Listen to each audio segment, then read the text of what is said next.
सबों को बहुत बहुत नमस्कार। और बहुत सारी बातें मोहन जी ने बताई है। मैं और मोहन जी 9th से एमएससी तक साथ रहा हूँ, तो शायद हमारे अनुभव भी कुछ एक जैसे हों। जहाँ तक बिहार विश्वविद्यालय है जुड़ा हुआ हम लोगों से, पर दो तीन बातें मेरे ध्यान पे आ रही थी। पहली बात है कि बहुत छोटी सी बात है, लेकिन well begun is half done. आदरणीय वाइस चांसलर साहब को ये समझ में आई है कि हमें अपने अलमुनी से जुड़ना चाहिए, उनसे उनके साथ जुड़ के कुछ आगे बढ़ना चाहिए। तो बड़ी अच्छी बात है। आपके आपके इस मंशा का, आपके इस इनिशिएटिव का मैं बहुत बहुत सम्मान करता हूँ।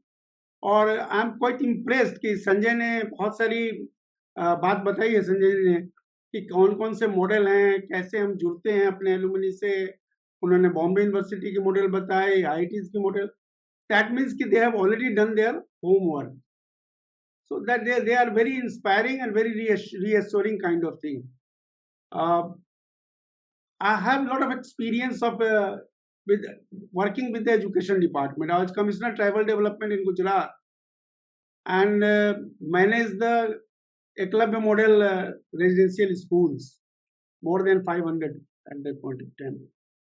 Now I have seen the lot many teachers were appointed, and many things I have seen how what are the even after leaving the say our own education, coming into the job, उस समय भी पता चला कि भाई क्या क्या मुश्किली है एजुकेशन सिस्टम में। एक ही जगह पे नहीं है, दूसरे जगहों पे भी।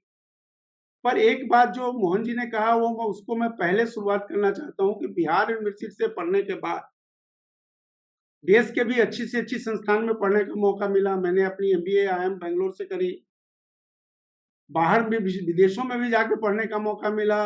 मैं अमेरिका में भी जाके पढ़ा। पर सब पढ़ाई के बाद कभी ये नहीं लगा कि बिहार यूनिवर्सिटी ने हमें ऐसा बनाया है कि हम किसी से पीछे हैं। तो ये ऐसी यूनिवर्सिटी के हमारा जो हेरिटेज है, ऐसा यूनिवर्सिटी है। हमारी विरासत जो है, इतनी अच्छी यूनिवर्सिटी रही है।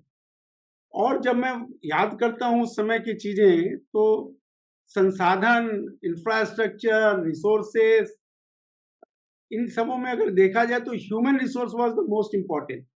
इन्होंने बताया, डॉक्टर केडी सिन्हा की बात बता रहे थे, तो उनको एक ब्लेजर पहनते देखा था। जब वो वाइस चांसलर बने थे तो उनकी लड़की ने मुझे बुलवाया था। मैं उस समय स्टूडेंट यूनियन का प्रेसिडेंट भी था एलएस कॉलेज में। और इसलिए बुलवाया कि मेरी बात नहीं मानते, आप इनको कहिए इनके पास 2 पैंट, 2 शर्ट, 2 लुंगी, एक स्वेटर और एक कोट है, और इतने लोग मिलने जुलने आते हैं, इनके पास कपड़ा नहीं होता होगा। तो इस तरह की सादा जीवन रहने वाले लोग के भी बड़े उच्च विचार और बड़ी अधिक क्षमता थी। एक बार हमारे अलजेब्रा के क्लास में वो आ गए और आके बैठ गए। बैठने के बाद उन्होंने कहा कि किसी के पास किताब है? तो एक किताब दी गई अलजेब्रा की। शायद बीएन झा का क्लास था, वो नहीं थे। तो उन्होंने 6 सम लिख दिया बोर्ड पे, और थोड़ी देर के बाद उठे और उस 6 को बनाकर चले गए। तो उस समय इंटरमीडिएट में मुझे लगता था कि अरे इनका इतना नाम सुना था। कैम्ब्रिज से पीएचडी 2 ही थे उस समय, एक डॉक्टर श्यामचंद्र प्रसाद थे और एक डॉक्टर केडीपी सिन्हा थे। फिर ये तो आए और 6 हिसाब बना के और चले गए, बस ये क्या है। बाद में जब हम इंटरमीडिएट पास कर गए, ग्रेजुएशन में थे, हाइंडसाइट में जब हमने देखा कि अगर आपको वो 6 सम आता हो तो इंटरमीडिएट क्या, मतलब उस समय अलजेब्रा में शायद ही कोई ऐसा सम हो जो आप सोल्व नहीं कर सकते। तो इतने कैपेबल टीचर हुआ करते थे। कैंपस में आप चलिए, हिंदी से डॉक्टर कामेश्वर शर्मा रास्ते से गुजर जाते थे, तो हम 10-15 के बच्चे जब वहां से चलते, जो भी स्टूडेंट चल रहे हैं, वो उनकी कहानियां बताने लगते थे कि इन्होंने ऐसा कहा, इन्होंने ऐसा पढ़ा है। मिसेस रेवा चौधरी फिलोसफी की हेड हुआ करती थी। उनके विषय में कहानियां थी कि जब उनका इंटरव्यू हो रहा था, जब वो प्रोफेसर बनी या लेक्चरर बनी, तो उनसे कहा, पूछा गया था कि शायद उस समय प्रिंसिपल महेंद्र प्रताप सिंह थे या ये फरमान थे, Reva, will you be able to control the class? And she told me, sir, just you change the seat and I'll show you. So that's the quality of the people. I mean, उनके उनके administrative capability का, उनके subject का की जानकारी का, उनके जीवन पद्धति का एक छाप था चारों तरफ। तो यूनिवर्सिटी जो है उसका मूलतः दो, एक स्टूडेंट्स और दूसरे टीचर। ये सॉफ्ट पार्ट इस दोनों में होना चाहिए कि अच्छा स्टूडेंट भी वहाँ आए, स्टूडेंट वहाँ अच्छा करने के लिए सारा प्रयास करे, और इसी तरीके से टीचर जो है वो अपने आप को बनाए। आज के दिन अगर आप कंस्टिट्यूएंट कॉलेज की बात करें तो किसी भी यूनिवर्सिटी में इतने पैसे मिलते हैं जो पहले तो टीचर्स को मिल भी नहीं पाते। Salary wise they are as good as the IAS officer, so there is nothing which restricts them from giving the best to the institution they serve। इसलिए मुझे ऐसा लगता है कि जितनी बातें हो रही थी कि इंफ्रास्ट्रक्चर डेवलप करें, वो सारी चीजें बड़ी अच्छी हैं, पर उन सबों का फोकस इस पे होना चाहिए कि हम एक आइडियल क्रिएट करें सोसाइटी में। हमारे अच्छे स्टूडेंट कैसे थे, हमारे अच्छे टीचर कैसे थे, हमारा जो क्लासेस है वो फेल ना करे, हमारे क्लासेस होते रहें। मैंने ये भी सुना, मैं तो वहीं का हूँ, सीतामढ़ी का ही रहने वाला हूँ, उधर बहुत सारे काम भी रिटायरमेंट के पीरियड में मैंने चालू करे थे। तो कई लोगों ने मुझे जितना बताया कि क्लासेस होती ही नहीं है कॉलेजेस में, स्कूल्स में भी क्लासेस नहीं होती है। तो जब ये सब चीजें होंगी तो ऑब्वियसली ना आपके पास अच्छे स्टूडेंट्स होंगे ना अच्छे टीचर होंगे। तो मुझे लगता है कि जो ये सारी जो चीजें हुई हैं बड़ी अच्छी हो रही हैं। इस सब में हम लोगों को पूरी तरह सहयोग करना चाहिए। जो भी हमसे बन सकता है हम सबको सब करें।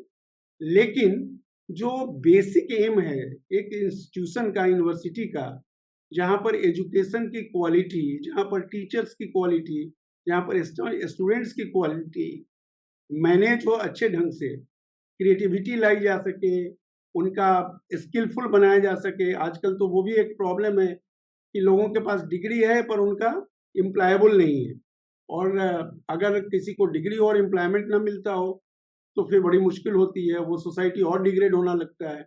वैसी स्थिति के लिए एंटरप्रेन्योरशिप आप बढ़ाएं, उनका एम्प्लॉयबिलिटी के लिए जो भी स्किल बना सके उस तरह के कोई जो नई फैकल्टी आप चालू कर सकें या नए एजुकेशन नया कोई कोर्स चालू कर सकें, उससे भी फायदा हो सकता है। लेकिन मोस्ट इम्पोर्टेंट थिंग इज कि ध्यान देना चाहिए हमें अभी कोर इश्यूज पे। कोर इशू वो एजुकेशन है वहाँ का, वो टीचर कर सकते हैं, या वो जो बहुत सारी चीजें जो आप अलुमनी एसोसिएशन से सोच रहे हैं कि बहुत सारे लेक्चर सीरीज करें, बहुत सारे लोगों को मिलाएं बुलाएं, उससे शायद एक आइडियल क्रिएट किया जा सकता है सोसाइटी में। आज के दिन आइकॉन की, पॉजिटिव आइकॉन की जरूरत है। सोसाइटी में मोटरसाइकिल पे चलना है, अच्छे कपड़े पहनने हैं, हमें हमारे गले में चेन होनी चाहिए, हमारे हाथ में ऐसी घड़ी होनी चाहिए, ऐसा चश्मा होना चाहिए। ये जो यंगस्टर्स को जो एक आइडियल मिल रही है, उस आइडियल को तोड़ के एक अच्छे आइडियल देने की जरूरत है कि एक एक प्रॉपर सिटीजन, एक good citizen of the country कैसा होता है, और उसको हम कैसे यहाँ क्रिएट कर सकते हैं। आप सबको नहीं बना सकते हैं, लेकिन 2, 4, 5, 10 आइडियल भी क्रिएट होंगे तो उनका एक मल्टीप्लायर इफेक्ट होता है, वो सोसाइटी में होगा। मुझे लगता है वो जरूरी है, और बाकी आप लोगों ने जितना कुछ चालू किया है उसमें हम लोग बिना कुछ सोचे सर्वस्व रूप से आपको सहयोग करें, ये मेरी मंशा है, और ये हम सबों की मंशा होगी सर। और आपको इस पहल में खूब खूब सफलता मिले, इस बात के लिए हम खूब शुभकामनाएं देते हैं, और हम लोगों को आप लोगों ने मौका दिया है जुड़ने का आपसे, इसके लिए आपका आभार भी करते हैं। धन्यवाद।